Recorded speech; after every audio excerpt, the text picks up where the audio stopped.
The impact of being used is that it's one of the ways that depletes your energy, your life force, your vitality.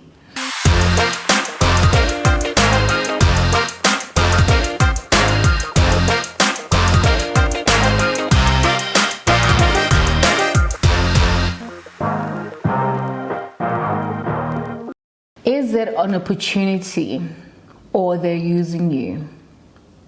A lot of the times we are presented with experiences that seem larger than life, that seem so amazing.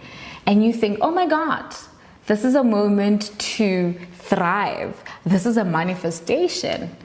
Is it really a manifestation? Or you're just setting up yourself for failure because you're being used? My name is Belsa Abo of Belsa Abo Consultants, and we are super passionate about all things productivity, wellness, actualization. Our mission is to actualize people. Our mission is to accelerate people into their higher self so that they can achieve the purpose of why they're here today. And in the journey of purpose, there's so many trials and turbulences, as well as great moments. And sometimes you get presented a moment that just seems so right on paper, that seems so great, but you don't know the masked intention behind that is to rather tap into your skills, your energy, as opposed to creating a conducive environment for you to thrive. That's what an opportunity is. An opportunity is a creative force that is unleashed for your benefit, for you to be able to blossom or to grow into a better version of yourself. And mind you, when people use you as well, it has its impact. You can learn, you can be like, oh, I was used this, or I learned, I know not to do things that way, or I should do things a bit different. But the impact of being used is that it's one of the ways that depletes your energy, your life force, your vitality. And if you are on this journey of purpose, sometimes it's a long journey and it requires a lot of energy. So what we're doing in this video today is to make sure that you are able to see different aspects in which your personal energy may leak. And once that personal energy leaks, that means you have less life force and less vitality to chase the things that actually matter because you've depleted yourself. So before we get to that point where you ultimately depleted, that's why we're making this video, so that you are able to really discern and to sharpen your intuition with different experiences that you have in this world. Why is it important? We are in an era of energy. Things are no longer as logical. The logical world is falling behind. It was a time and a place, but we're evolving as humanity. And more than ever, we are in a time where intuition is needed. We are in a time where energy has prevailed more than anything. Somebody can come to you and say, I can help you do this, whatnot, I'm qualified in this, but the energy may be off. Listen to that offness, listen to that energy, because this is the era that we're in. These are the times that we're in. Equally so, you would have somebody come with an opportunity and say, oh, you know, hey, Belle, you wouldn't believe, I've got this thing for you. You know, come and speak at this workshop. It's an avenue for you to get exposure. I'm sure a lot of Gen Zs know that, you know, a lot of young people know that word, where you're called for exposure. Little do you know that that person calling you, that person calling me, actually has a budget set out for that speaking engagement. They can actually tell how capable you are, how magnified your energy is, and how it'll pull a lot of people. They realize all of that, but they still say, oh, come and volunteer for this thing. It'll benefit you. And you don't realize that that's an actual energy vampire. Yes, you heard me right, energy vampire. There are things called, or people called energy vampires, and we're all energy vampires at different times without knowing it. Energy vampire is a person where after you hang out with them, you just feel your energy depleted and you don't feel charged back up. They leave charged up and they have solutions to their problems, but you leave drained, tired. It could be your mother, your friend, your partner, your colleague. We play energy vampires in our lives for different reasons. So it's not like they're out to harm you. It's just that in that season of their life, they are displaying draining, leeching energy for whatever reason. So equally, opportunities can come and present themselves as energy vampires. They just suck the life force out of you. What do you do in such a situation? You need to be able to discern what is an opportunity and how is somebody using you. How do you do that? Don't listen to the words that they say. Listen to the tone that they use, and more importantly, be very still that your instincts can tell you the intention of this person. And I had an experience like that recently with a friend, and they're like, oh my God, I've got this opportunity for you.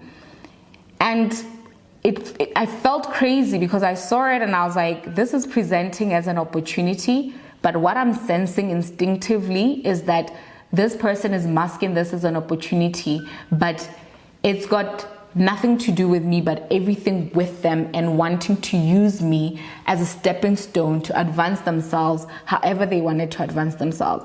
And I was extremely uncomfortable with that. I was extremely uncomfortable with it, and I had to be like, I'm sorry, can we try doing this way and that way? And that brings me to the second point, which is reframing. If somebody comes and says, oh, I was thinking this is an opportunity for you, but you can really tell their intention is to tap into your vitality, your life force, your skills, your mind. Reframe that opportunity. Be like, oh, actually, if that is for me, thank you very much. How about we do it this way? The moment they resist, you do it that way that you think is best for you, because mind you, remember, this is your opportunity. The moment they resist that, then that is not your opportunity. That is a tool that somebody's using in order to use you as a stepping stone and advance their own endeavors. So reframe it. Even beyond reframing and saying, how about we do it this way?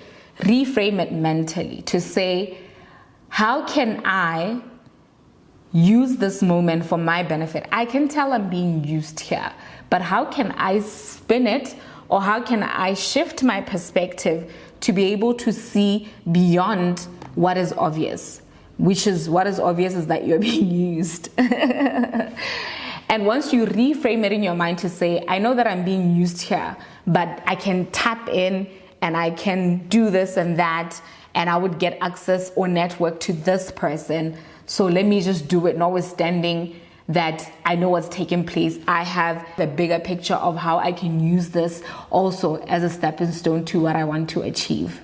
But guys, energy is very expensive. It's very expensive. So when you reframe the way that you're reframing, know that sometimes when you're energetically not meant to do something or interact with a person, honor and respect that, because the price that you have to pay afterwards, it's so immense. So if you know that you're willing to pay the price, definitely reframe. But if you're not willing to pay the price of the energy loss, just be like, I politely decline, or I can't go through with it, because however amount of energy you're going to lose, your spirit, your soul is going to feel it. And I try to teach you all of these things so that you're able to just preserve your energy for the things that matter. And not everything is an opportunity. Sometimes these opportunities can actually drift you or derail you. Sometimes you're meant to be a world-class musician, but you're somewhere doing accounting. And because accounting presents as a great opportunity that you're getting paid $30,000 every single month, but one day you would start your music career. 8 years down the line, you're still in accounting. Because what? You thought getting 30,000 every single month was an opportunity. Yet they were using you to make sure that they advance their business. but you did that at the expense of yourself, your calling, your purpose, and the reason why you're here on this earth. You decided that you're going to do that to while away time. A lot of the times we convince ourselves that no, we're just trying to make extra money so that I can chase this thing that I really, really want to do. And then before you know it, you are 50, you are 60, and still the dream is just the dream. Then you start to resent your life and feel like, oh my God, there's so much that I regret of my life. Don't be that person. Don't be that person that regrets things in their lives. Don't be that person that goes for opportunities when they really aren't. Really sit down and say, what does the life that charges you up look like? What does the life of your dreams look like? And every single day, take a step getting there. It is not your duty to figure out how you're going to get to your vision. That's God's job. Your vision is to hold the vision and to have faith, and more importantly, a whole lot of trust in God, but more than the trust in God, the trust in yourself, to know that what is for you wants you to, and it will find you. So be still, harness your instincts, develop your instincts, and be able to see beyond the words of a person. Read into the tone, the body language. Read into their spirit, into their energy, and it will tell you a whole lot. Let us become discerning people. That's all I'm saying in a nutshell. Thank you so much for watching this video. I would like to also get tips from you because, I figured some things out, but I haven't figured everything out. So I'd love to hear your comments. I'd love you to share this with other people so that we just become a force of people that is in tune with ourselves and that is very discerning and knows what is for us and what is not for us. Thank you so much for watching this video. I'm Belle Sabo, signing out.